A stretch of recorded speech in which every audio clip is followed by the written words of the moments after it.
we've seen tons of prospects called up this year, but the guy we haven't seen, Pirates shortstop ONEIL CRUZ. I hopped on LockedOn Pirates with Ethan Smith to talk about him and just all kind of prospect questions involving the Pittsburgh Pirates. Check it out. You are Locked On MLB Prospects, part of the Locked On Podcast Network, your team every day.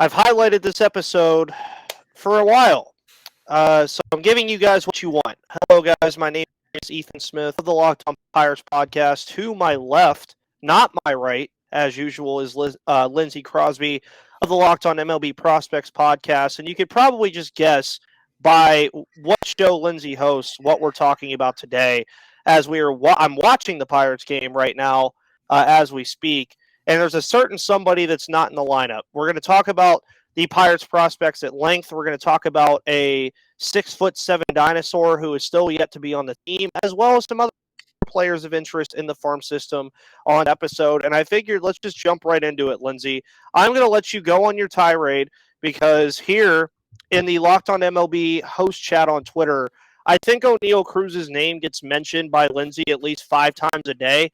And if I can actually, for the sake of just screwing our privacy over at all, talk about something that was said in our chat today about, what did he say? If you say it one more time, you need to get ONEIL Cruz's name tattooed on your chest. So, Lindsey, go off, King. Just do your thing and talk about ONEIL Cruz. All right, so my large adult son, ONEIL Cruz, has over 1,600 at-bats in the minor leagues. He's a 275, 341, 457 slash line. He's hit 56 home runs. I don't know what else you expect to see out of ONEIL Cruz. You know what he is. Started off in 2016. He has been through every single level. What are you waiting on? And here's the thing to me. Okay, I understand he's 6'7", and you don't quite know what to do with that because he is the tallest shortstop in Major League Baseball history. But let him try it. Let him do it at the big league level. And you don't have to come up with excuses. I had the same tirade yesterday. We're talking Royals. I'm talking Vinny Pasquantino. Same tirade. Don't keep giving us reasons why he has to stay at the minor league level. Like, oh, well, we want him to learn some outfield, and then don't play him in the outfield. Either bring him up or admit that you are keeping him down because you don't want to waste the service time or give us a reason. Just be honest about it. Because at this point in time, I don't know what else you expect to see from ONEIL Cruz. He is 6'7". He has incredibly long arms. Because of that, he's sometimes going to swing and miss. But when he connects with a ball, he will literally put it into orbit. Yeah. I mean, honestly, he's better than Kevin Newman. Sorry. Okay, I'm done. Well, Kevin Newman has also not played in some time, actually. He actually just got moved to the IL. I believe he was on the 10-day and then got moved to the 60-day. So he hasn't played in some time. So you've seen Josh Van Meter, who right now in his last 9 games is hitting .333. Rodolfo Castro, another prospect who you've seen a lot. Diego Castillo, another prospect that we've seen a lot, especially at shortstop, second base, and even some right field. Hoy Park, who just got optioned. You've seen some of him. They acquire, Tucupita Marcano, who first 2 games of his career hits 2 home runs, and then for some reason isn't in the lineup today. Couldn't tell you that one. And then they go and get Yu Chang from the Cleveland Guardians, who I like to mention last year had the second best OPS on the Cleveland Guardians after the All-Star break, only behind the amazing player that is Jose Ramirez. So it seems very odd to me that they're giving these guys chances like Castro, Castillo, Marcano, Sawinski, Mitchell, Contreras, De Los Santos. I mean, the list goes on and on about the guys they called up before they've brought up ONEIL Cruz, including acquiring Josh Van Meter, including acquiring Yu Chang. And the only reasonable explanation I could say to it is Super 2. That's the only reasonable explanation I can give at this point. I don't know what day it kicks in, but I literally jokingly said this on my pod yesterday. I said it wouldn't surprise me if 30 seconds after Super 2 is over with, it wouldn't surprise me 30 seconds after that if ONEIL Cruz wasn't on the team. And then also, to even add to it, Lindsay, he's not in the lineup tonight in Indianapolis, I believe, because he's dealing with a minor injury at the moment, that's what I read. But even then, man, it's like the logic I use with my parents, and my parents always ask me stuff about the Pirates. They always say, hey, what's going on? Like, who's this guy? Who's this guy?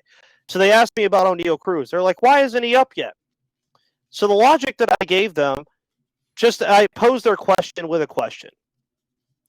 Would you rather a guy bat under the Mendoza line at the MLB level and get MLB at-bats and MLB experience and MLB playing time, or would you rather have a guy struggle in AAA and not get that same experience?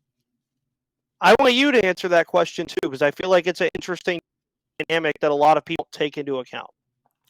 Yeah, so the way that I kind of look at prospects and prospect development is you're not in AAA to get better.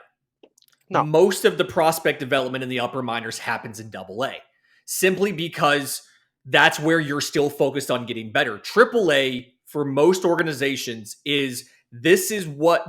our job is to make sure the big league team wins. We're going to have those veterans who are on minor league deals. We're going to have the utility infielder. We're going to have that fourth outfielder kind of type. Those teams are not focused on making players better. They're half full of semi-washed up veterans and journeymen. So you're not doing him any favors at AAA. And then the issue is it's a different game in Major League Baseball. And in some ways, it's like the baseballs, the ballparks, like little things that you don't necessarily think about. These things are different at the big league level. Now AAA uses the same baseball, but for a while, it wasn't the same baseball in AAA as it was in the big leagues. Now they use it, but it's something where if you think he's going to struggle either way, let him struggle against the high-level competition versus struggling against, in unfamiliar ballparks against guys he's not going to face because they're a quad A player, in lineups where he doesn't have the proper protection and things like that. Let him learn on the job. And I think you're on the dot with the Super 2, because what's going to happen, we don't know the date exactly. We never do. But MLB front offices kind of project this stuff out based on who's been called up and things like that. I think it's going to be a little bit of an earlier date this year. So usually it's somewhere between June 3rd and like June 23rd. And all of that, and how early or late it is, depends on how many prospects get called up mid-season. There's so many guys who got called up on opening day who are going to get the full year of service time that are not going to be part of this calculation. And so because of that, I think it's going to be a little bit earlier.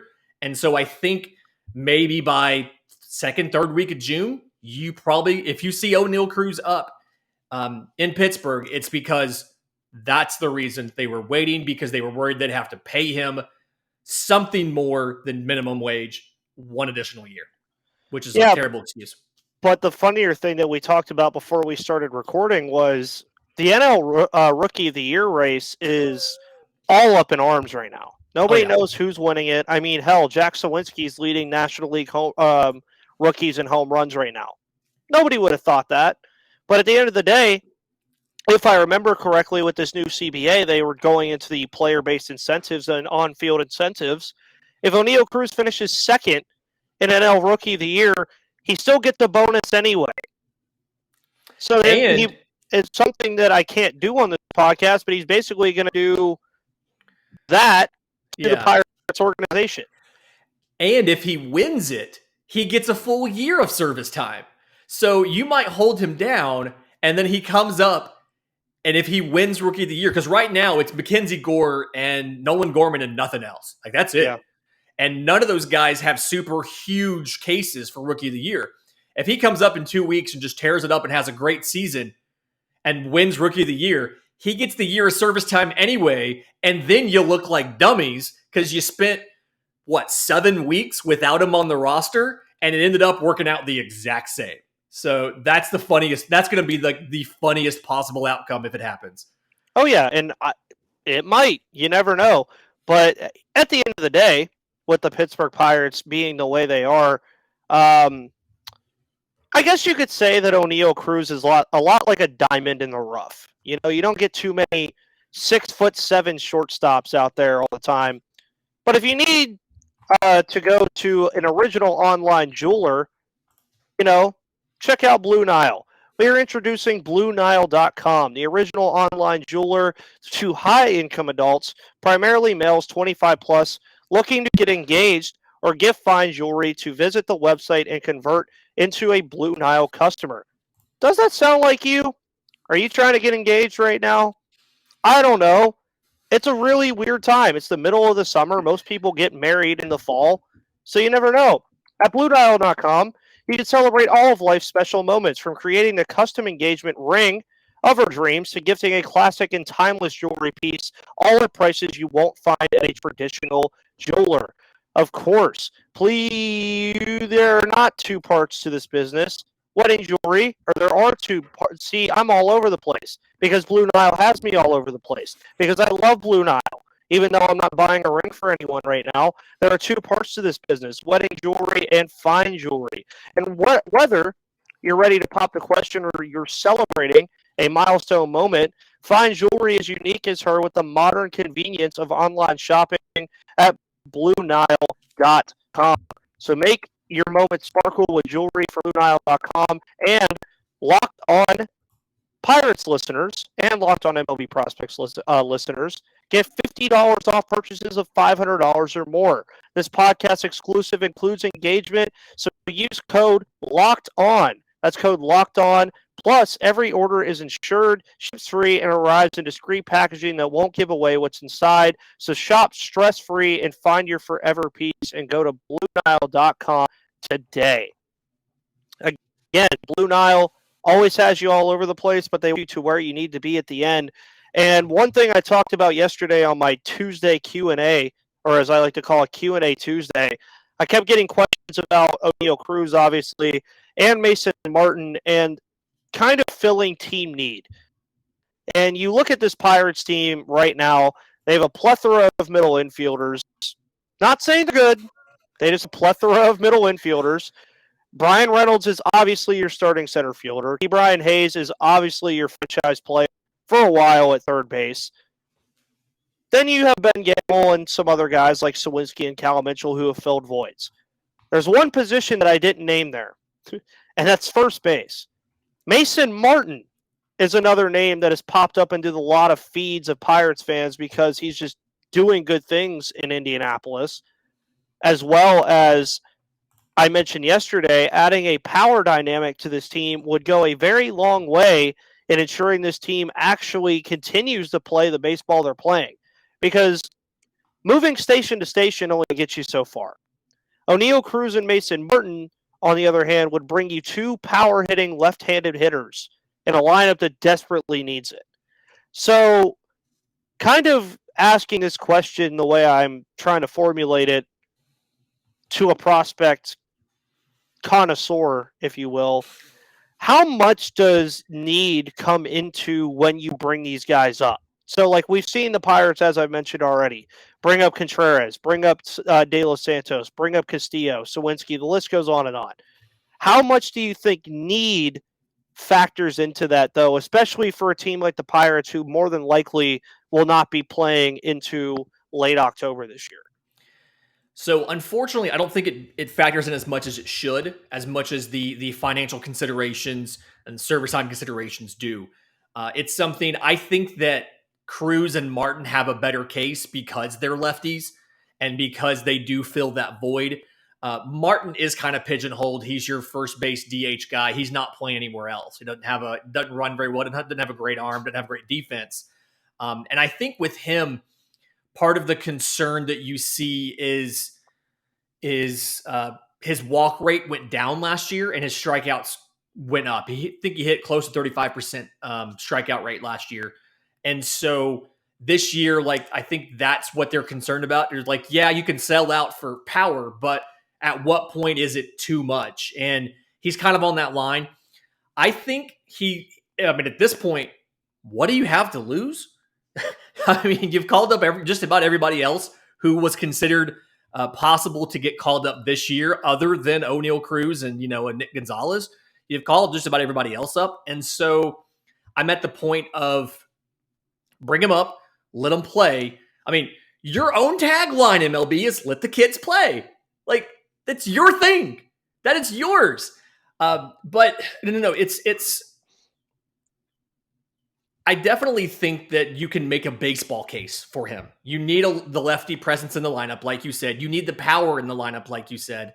But you just also need a jolt of energy. You're not kind of getting you've plugged some guys in and they haven't had the effect you want. So I guarantee you ONEIL Cruz will be a jolt of energy. But I think both the guys do it separately if you have to. I think both of them would provide a little bit of energy. We forget so often that these are 23-year-old, 24-year-old, 25-year-old guys. And this season is a grind. I mean, you're traveling all over the country. You're in 3 different cities every week. Having something to break the monotony and to bring some energy into the clubhouse is a good thing. And I think that both of these guys could do it. And with Mason Martin, he's not as precious of a prospect, if that makes sense. Like, you're not worried about, if we call him up and things aren't perfect and he fails, we're going to ruin him. Because he's not a prospect that you've factored into your long-term plans as being key to your organization. So bring him up, let him try it. Even if it's only for a couple of weeks, he gets hot, and then the league figures him out. Get some energy from it. Bring him up. And that's kind of right with it, too. And you also brought up a phenomenal point about calling up pretty much everybody that could be called up at this point. Martin and Cruz, I would say, are the only 2 that you can make a valuable case for to say, why are these guys not up yet? Because, I mean, we'll get into it probably in the last part of this, but, I mean, at the end of the day, what do you have to lose? You keep saying that there's not really much to lose here. Again, the Pirates are in the midst of beating the Dodgers at Chavez Ravine in a series with a potential to sweep. And if they win this game tonight, while I'm watching it as we're recording today, or tonight as well here on Wednesday night, they're 5 games under 500. With the extra playoff spot, which I talked about at the beginning of the month of May, I said if they get to the middle of June or the end of June, which we are now in June, and they are in that same spot, 5 or 6 games under 500, is there a real case that with the additions of Mason Martin and ONEIL Cruz, that if they come up and play any sort of well, that the Pirates maybe buy at the deadline? Maybe they go out there and make a move for a guy, which that was one of the questions I got yesterday that I was also going to throw back at you, is say that somehow happens. The Pirates end up being competitive and say, okay, maybe we want to possibly take a shot at this. Looking top down from the Pirates prospect pool, who are some guys you think that would be of value for a MLB-ready player that the Pirates could be okay with, and to make me feel better, that I would be okay with losing out of our farm system? Yeah, so really good question. I want to get to it. The point I want to make first is I hear so many, and this is not you. This is kind of like fans in general. I hear so many people talk about, well, we can go out and get some pieces, and if we perform a little bit better in the second half of the season, we can make the playoffs. Games in April and May count the exact same as games in August and September. Yep. And so if you end up looking back and the Pirates miss the playoffs by like 3 games, think about if we had brought ONEIL Cruz up to start the year, could he have found us 3 games somewhere? Could he have impacted 3 games if we had a Mason Martin up here in beginning of June versus maybe after Super 2? Could we have won an extra game or 2 and ended up making that last spot? So that's a big thing. But for me, what I'm looking at from this system, if I'm thinking about guys I'm not afraid to lose, there's 2 ways to look at it. And it's thing number one, you can sell a guy at a discount, somebody who is possibly a little bit older for their point in the prospect path, and they're not worth full value, but you kind of have a little better idea. I'm thinking about like a Travis Swaggerty, somebody like that, where you're in AAA at 24. He hasn't been called up yet. There's probably a reason for that. The team probably has identified some sort of, I'm not going to say defect, but something they want him to work on before they call him up. So that's one frame of mind you can do, is you can say, let's take a prospect. We have quite a few outfielders in the system, whether it's a Lonnie White, whether it's I'm going to count Indy Rodriguez as an outfielder. I mean, he does some of everything, but we've got plenty of lower level guys. We have him in AAA. We've not used him. We've not called him up. Maybe he's a trade piece. And the other thing I would say is take one of those recent draftees that hasn't played a ton, and so there's still a lot of potential that can be projected. I'm not saying trade Bubba Chandler. He's not even playing right now. But think about, and I don't want to trade Henry Davis, honestly, but think about a more recent draft pick that, a 2020 guy, a 2021 guy, hasn't had a ton of time in your system. While there's still some variability in projections, find out what team values that guy more than you do and sell at a premium to that team. Yeah, and again, of course, it's a pipe dream, I think, for Pirates fans. Most of the people who listen to my podcast would probably be like, yeah, Ethan, you're delusional. Why would this team buy at the deadline? They did it a couple years ago.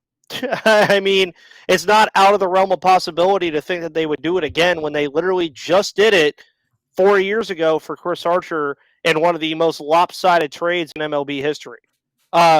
Which I always say now, caveat, one of the most lopsided trades in MLB history the last 2 years. It's very, very, very possible that Tyler Glasnow never pitches a game for the Rays again. It's very possible. Shane Baz has been good. Also very possible that he doesn't stick that long with the Rays either. The other component of that trade, Austin Meadows, not even with the team anymore. So maybe that trade wasn't as bad as everybody likes to say it was. I always love to put that one in there. I like to have a little fun with it because everybody still loves to shove it in my face that they did that trade. But, it happens. But, of course, Lindsey Crosby is the host of the Locked On MLB Prospects Podcast. And we already talked about the dumpster fire that is the NL Rookie of the Year. The AL Rookie of the Year, on the other hand, Jeremy Pena and Julio Rodriguez and a bunch of other guys all over the place over there. And if you have a little insider information from our hosts over at Locked On Astros or Locked On Mariners about Rodriguez or Pena winning Rookie of the Year, maybe you should put your money where your mouth is and go to betonline.ag. Of course, our partners at BetOnline continue to be the number one source for all your betting needs and sports info. Find all the latest odds, news, and sports developments, including this year's NBA playoffs and the NBA Finals, which starts tomorrow, MLB baseball scores and futures, fights for MMA and UFC, and even next season's NFL futures. BetOnline is your continued source for all your sporting wagering information, from live betting to playoffs, esports, and more. So head to the website today. Use your mobile device to learn more about the trends and action. And, of course, BetOnline is where the game starts. So now going back to another point that I wanted to bring up. Just so you guys know, Lindsey loves talking about this stuff. He's a huge prospect guy. So you can imagine the Pirates are a very fun topic of interest with him because they have a top 5 farm system and all that. And as I spoke about yesterday on the podcast too, and I want Lindsey to get his thoughts in about it, you're seeing all of these players for the Pirates get called up now. Castillo, Sawinski, Marcano, Mitchell, De Los Santos, Contreras, Cruz, Martin. You're going to get all these guys at some point this year all on the 26-man roster. I would book that. Next year, Lindsey might be on this podcast like 30 times. Because, you're going to have the likes of Nick Gonzalez, Leovry Piguero, Quinn Priester, Carmen Mlodzinski, Michael Burrows, who, I should add, has the best ERA among all minor league starting pitchers at the That is current true. moment. Other guys that you could mention as possibilities. Henry Davis. Maybe Alani Wait if he comes onto the scene very quickly. If Bubba Chandler gets through the system very quickly. You never know. You don't know. Tanaj Thomas is another guy that comes to mind. Kanan Smith and Jigba, who is currently on a 28 on-base streak right now at AAA. I've heard that's good. Yeah, it's very good. So going back to the thing I just posed about the Pirates being buyers, could they again potentially be buyers at the deadline even if they are out of contention, looking forward to the fact that you're going to have another slew of all these prospects come up next year to gel with these guys already who are getting a full year? This team could be very interesting next year if you're looking into it and it all plays out the way it's supposed to. Yeah, I mean, think of prospects, and a lot of people in the prospect apparatus, and I'm probably part of this too. A lot of us think we overvalue our prospects. Like we picked them for a reason. We drafted them. We don't necessarily want to move any of them because we're believers in who they could be in their best case scenario. Oh yeah, Quinn Priester is the next Jacob deGrom. What do you mean? I mean, absolutely. But like if you kind of step back and look at it, there's areas of depth where you can make moves from to make the big league team better. Because ultimately, having a top 5 farm system doesn't get you a medal. There's no trophy for it. I mean, it all comes down to winning at the big league level. And so, like, my first thought is you've got a top 5 pick in the draft. So at the trade deadline, who's to say you don't say, you know what, let's move one of these catchers. We're going to keep Henry Davis, but we've got an Endy Rodriguez. We've got options. We could move somebody because you have a top 5 pick to make a replacement. Maybe you decide, you know what, we can move an Endy Rodriguez in a deal because we can go out and get Kevin Parada at 4. We can go out and get Daniel Susak. We can take, some college hitter like we've done the last few drafts. And so I can buy the theory of the Pirates being buyers at the deadline, provided that they make the moves to win games so that they're in contention to buy. And I think the moves to make to be in contention to buy is call up ONEIL Cruz. Mm-hmm. I'm bringing everything back to ONEIL Cruz. Yeah, and I mean, there's that as well, and I'm sure you have his baseball reference page pulled up. I don't right now. Can you actually fancy me for what his WAR is right now at the minor league level? His WAR. Let's see here. If it shows tell you this, that. Yeah. Baseball reference. Hang on, it's here. I'm gonna have to scroll a little bit. I can tell you while I'm doing that he is 3 years older than the average. I'm sorry, 3 years younger than the average AAA guy, if that tells you anything about like what AAA is like compared to other levels. He's only 2 years younger than the average AA player, but he's 3 years younger than the average AAA player. It doesn't give me minor league WAR. It only gives me major league WAR. He's worth 0.1 major league WAR in his career. Yeah, that's in 2 games? Yeah, 2 games. That's very interesting that it doesn't give you that, but I mean, for the sake of just bringing it up, what's the difference? Let's say Mason Martin and ONEIL Cruz both had a WAR of 1.0. They just have a 1.0 wins above replacement. That equals 2. The last time I checked, that 1 + 1 = 2.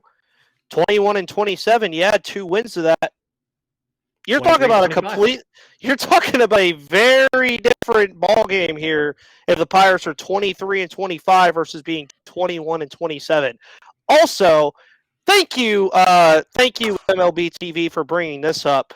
Another reason to bring up ONEIL Cruz. The Pirates are doing probably the best promo I've ever seen in my entire life. $25 ballpark pass for the whole month of June. You can go to any game that you want to go to for $25 all month. That's a great deal. So why the hell not bring up ONEIL Cruz so people just buy $25? Like, you're just stamping the button. Boom, boom, boom, boom. And something that even Gary Morgan, who is my usual Monday guest, brought up is he was talking about it at one point, saying, go look at the media and how the games were, like, brought up on the program, or as they like to say on the Pat McAfee show, on the program. it was player-centric during the 2013 through 2015 years. It was come see Andrew McCutchen, Starling Marte, Pedro Alvarez, Russell Martin, Francisco Liriano, AJ Burnett. Now it's Kids Day, Ballpark Pass, drone whatever the hell they're doing on Saturday. ONEIL Cruz is marketable. It's like going to the circus. Come see a 6'7" guy play baseball. Play shortstop. Yeah, like play shortstop, play baseball. Like you don't get to see that often. I mean, it's crazy to me, man. But any last thoughts on this Pirates farm system and what I should expect, not only as a podcast host and an analyst per se of this team, but as a fan looking for the rest of 2022 when Cruz eventually comes up? Know that some of the guys that they've called up, we're very high on. Roansy Contreras. I mean, there's guys in this system with legitimate talent that will improve this big league team. We don't know. Obviously, we don't know when they're going to actually make it to Pittsburgh. Some of them we thought would already be up, but know that some of the losing has had a positive effect on the organization when it comes to talent accumulation, because you have a Nick Gonzalez, you have a Henry Davis, you have an ONEIL Cruz, you have a Quinn Priester, you have something in a Bubba Chandler. We don't know, but there's guys in the low minors. There's some guys in the high minors. There's a lot of interesting guys here, and there's enough pieces in this farm system to make a team that not only can make the playoffs, but can contend for the division. You just have to figure out who's the right guy. So know that they're here. We just got to figure out which ones are the right ones and which ones are not. And the best way to do that is to let them try. Oh, yeah. And MLB's tagline, let the kids play. That's watching Pittsburgh Pirates baseball every day. Of course, Lindsey Crosby, you can find his work over at the LockedOn MLB Prospects Podcast. Of course, you can find that as wherever you find my podcast, YouTube, Spotify, Odyssey, Google Play, Apple Podcasts, wherever you get your podcasts. Lindsey not only talks about the awesome Pittsburgh Pirates system, but he talks about everything going on in the world of the minor leagues, the MILB, if you will. I'm sure he's always watching minor league baseball every night alongside the MLB games, and he's probably looking forward to a lot of these prospects that are going to be coming up soon. But of course, my name is Ethan Smith of the Locked On Pirates podcast. I am the host who does the most. And with that said, guys, thank you so much for tuning in, and we will see you on the flip side.